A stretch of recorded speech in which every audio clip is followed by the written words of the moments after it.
السلام علیکم ورحمۃ اللہ وبرکاتہ۔ اعوذ باللہ من الشیطان الرجیم، بسم اللہ الرحمن الرحیم۔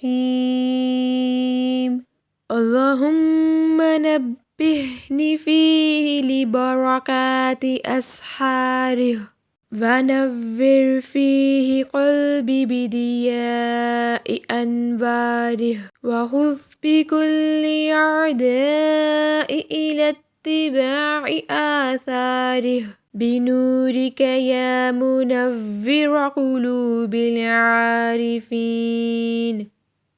ترجمہ: اے معبود، آج کے دن مجھ کو اس مہینے کی سحریوں کی برکتوں سے آگاہ کر، اس میں میرے دل کو اس کی روشنیوں سے چمکا دے، اور اس میں میرے اعضاء کو اس ماہ کے احکام پر عمل کرنے کی طرف لگا دے، بواسطہ اپنے نور کے، اے پہچان والوں کے دلوں کو روشن کرنے والے۔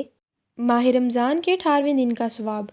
حضرت محمد صلی اللہ علیہ وآلہ وسلم نے فرمایا، جب 18واں دن ہوگا تو خداوند عالم جبرائیل علیہ السلام، میکائیل علیہ السلام، اسرافیل علیہ السلام اور عرش کے حاملین کو امر فرمائے گا کہ آئندہ سال تک حضرت محمد صلی اللہ علیہ وآلہ وسلم کی امت کے لیے استغفار کریں، اور قیامت کے دن جنگ بدر میں شامل افراد کا ثواب عنایت فرمائے گا۔ جزاک اللہ۔ السلام علیکم ورحمۃ اللہ وبرکاتہ۔